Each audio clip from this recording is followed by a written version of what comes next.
श्री स्वामी समर्थ। येत्या 24 जुलैला म्हणजेच वार गुरुवार या दिवशी आपण सर्वच जण साजरी करणार आहोत आषाढी अमावस्या किंवा ज्याला आपण दीप अमावस्या असे देखील म्हणत असतो। या दिवशी अनेक प्रकारच्या उपाय आणि सेवा केले जातात आणि त्याचं फळ देखील आपल्याला खूप लवकर मिळत असतं।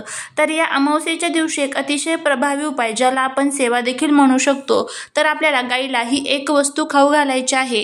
ही वस्तू खाऊ घातल्यामुळे काय होईल तर सर्व शत्रू, दुःख, दारिद्र्य संपून जातील, आपल्या मनातील इच्छा पूर्ण होतील, अडकलेली कामे मार्गी लागतील, त्याचबरोबर घरातील भांडण, कटकट, वादविवाद संपून आलेला पैसा घरामध्ये टिकून राहील। असा हा प्रभावी उपाय आपल्याला या दिवशी करायचा आहे। आता हा उपाय कसा करायचा याबद्दलची संपूर्ण माहिती जाणून घेण्यासाठी याच व्हिडिओच्या खाली जो छोटासा त्रिकोण तुम्हाला दिसत आहे तर त्या ठिकाणी तुम्हाला क्लिक करायचं आहे। त्या ठिकाणी संपूर्ण माहिती व्यवस्थितपणे तुम्हाला तिथे मिळून जाईल।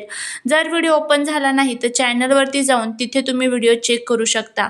नक्की व्हिडिओ चेक करा, खूप महत्त्वपूर्ण माहिती आहे, कारण वर्षातून एकदाच हा दिवस येत असतो। नक्की करून बघा, फायदा होईल। श्री स्वामी समर्थ।